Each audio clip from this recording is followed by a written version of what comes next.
Welcome back to News 12 this morning. We're happy to have you here with us. And if you are a fan of the Tennessee Aquarium, who isn't, get ready for this. A new exhibit is on the way to the Tennessee Aquarium right here in Chattanooga. Thom Benson is back with us to tell us more about it. Thanks so much for being here, Thom. Yeah, we've got a new baby penguin at Penguins Rock, and this is very exciting. This is the first penguin chick that we've had in 3 years.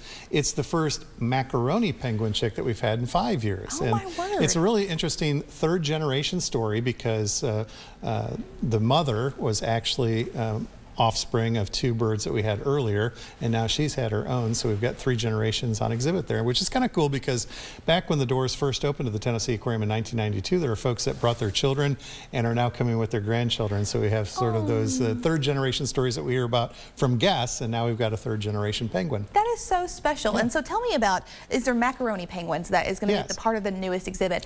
How did you think up Macaroni Penguins? For people that might not be familiar with them, they're the ones that have the little yellow on their face. How did you think of that? This is the common name. This is a name that goes back a long time. Some of the early explorers, you know, it actually goes back to Yankee Doodle Dandy. Stuck a feather in his cap and called it macaroni. That was a reference to some of the aristocrats in England that had feathers in their hats, and they were called macaroni dandies. And that's, you know, when they saw these penguins that were acting all fancy in their sort of tuxedos with the yellow feathers on their head. Oh my word. It was, okay, there's macaroni penguins. That is hilarious. They're different from the Gentoos. The Gentoos are the taller birds in there that have the white bands across their head. These guys are a little bit smaller. They're alpine penguins, so they climb the rock faces and the sub-Antarctic islands surrounding the continent of Antarctica. They're both cold climate birds and just absolutely adorable when they're first hatched.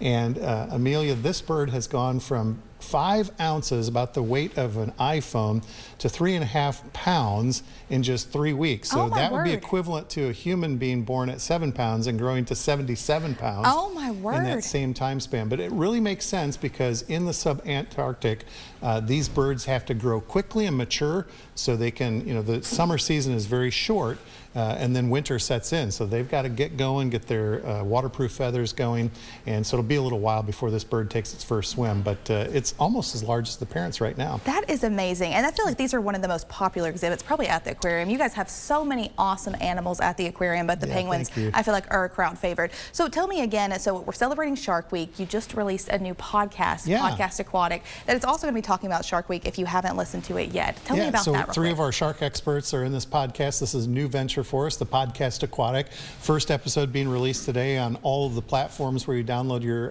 podcasts, and folks get them from a variety of different places. So this is an exciting thing.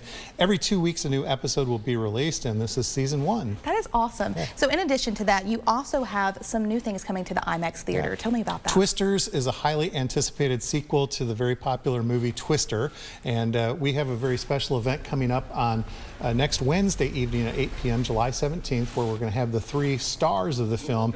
Before the film starts, they will be doing a live stream Q&A. And we've done these in the past where audience members submit questions by their cell phone. One of those might get chosen from our theater, and the 3 primary stars, Daisy Edgar-Jones, Anthony Ramos, and Glenn Powell, will be in that live stream before the film rolls. Again, that's July 17th at 8 p.m. And then coming up on the 26th, another live stream event is the Olympic Games opening ceremony. That'll be at 1:30 in the afternoon because this is taking place in Paris. Yes. And so 1:30 in the afternoon on Friday, July 26th, we'll have a live stream. Folks can come to the theater and experience the opening games.